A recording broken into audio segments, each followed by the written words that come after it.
I'm Jake. I'm Tom. And we are VIMTV, Velocities in Music, the best kept secret in music reviews. Today, Tom and I are going to review the latest release from a band called Cloud Cult. And it's endearingly called Love, which is an apt title considering it's a kind of a concept album about love. Yeah. Now, Tom, a couple years ago, Tom, back in the day, we reviewed Cloud Cult's Light Chasers, which I think was a previous album from a couple years ago. Yeah, I think it had come out in like 2008, 2009. Yeah. And I know that was a request from us from a friend of ours, but like we really liked that album. Yeah. I think we got behind it. I think I liked it more than you did. But this is kind of this is kind of like an indie pop sound with some concept behind it. It sounds like the sort of thing Jake Jackson would like, you know?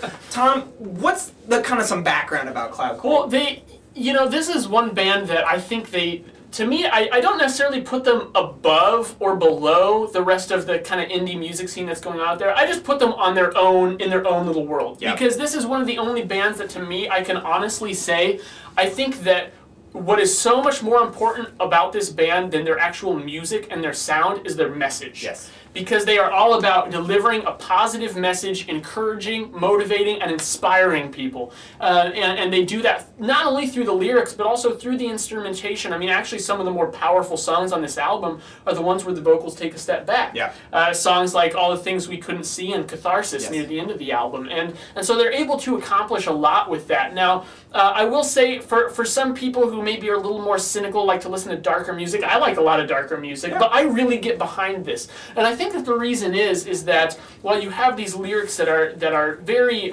very positive, like I said, they're trying to get this message across. I mean, the name of the album is Love. Come on. Whoa. I'm good. Whoa, you alright? Yeah, I was about to like choke on my own He's face. getting choked up over love. Oh, terrible timing. Anyway, but moving on from that, like the reason that it's okay for me and it doesn't just come off as preachy is because they put it against a musical background that is so much more introspective. It's not all bright and poppy. There's moments like that, but just the sound itself, they combine so many things. I mean, there are some balls out rockin' moments in this, like track One by One. There are some more orchestral kind of things. There are some softer, more acoustic, maybe folksier pieces. I mean, they go all over the place with this. It's hard to compare these guys to any one or two other bands. Yeah, now some notable comparisons that have been made are the Polyphonic Spree. Okay, which I would definitely agree with that. Totally understand that one. And for kind of the Arcade Fire back in like the old days when it was, the funeral and that. So I mean, this is a band that you can draw comparisons, but I agree with you. Like their sound is so unique, and I think it's just so eclectic. The fact is, I think the comparison to like the Arcade Fire and Polyphonic Spree come from the fact that this band has a great live show full of a lot of talented musicians and a lot of people in this band, and they have a violinist, in their band, as I think both those other two artists did. So I mean, you hear a lot of violin, you hear guitars, you hear big drums, and a lot of just really pretty melodic instruments that you would hear in a symphony or an orchestra or something like that. So that just kind of makes the composition here, but they aren't afraid to make it dark. You have these really, this bright, positive subject matter that is constantly being sung at you, but it's contrasted by sometimes pretty dark dark, songwriting. And I think that when you combine the two, it really has an impactful message. Yes. Another thing that I really like about this band, and especially I saw this a lot in this album, is the lead singer.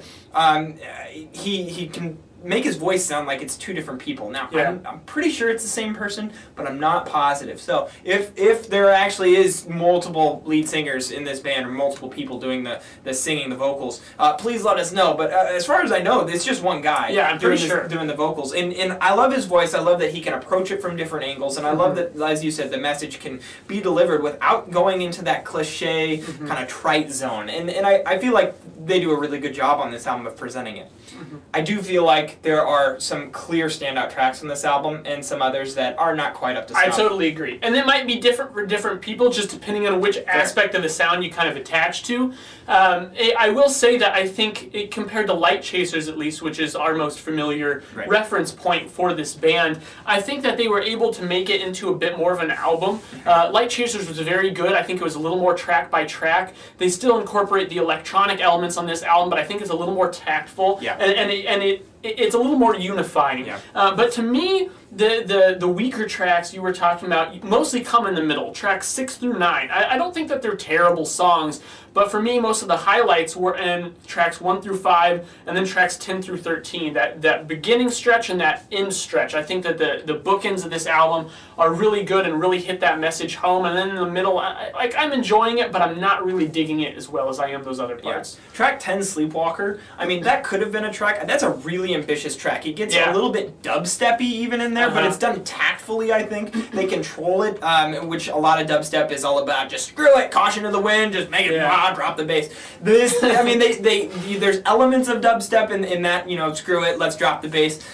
In that song, but I think that they do it really tactfully. As with everything, Cloud Cult is all about songwriting and their composition, and they execute that really nicely. I think it's one of the highlight tracks on this album, maybe of this year. It'll be interesting to see how that plays out for us. Yeah. I know that was my favorite track on this album, so but there's one track that I gotta bring attention to this because it just doesn't fit on this album, and that's track 9, Meet Me Where You're Going.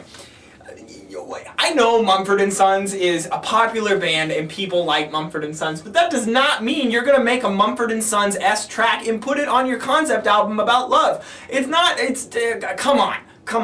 Just got to get that off my chest. It's just kind of, it's just like this, here's this beautiful, majestic yet dark and album, and then right in the middle we're going to throw a folk song that's kind of cliche right now. It didn't bother me as much as it bothered you, but it definitely was one of my least favorite tracks. I just want consistency. If you're going to approach an idea, especially if you're going to blatantly state a concept on the album and call your album love, make every track about love, then in all of its complications, you can't just back away from that concept all of a sudden. And while in theory, the lyrics don't back away from it on that track, the music does. The music goes away from the motifs that they've established throughout the album, and so how can you not look at that song as a little bit different from I just wish it wasn't there. It's not like they didn't have the length. This album's a nice size.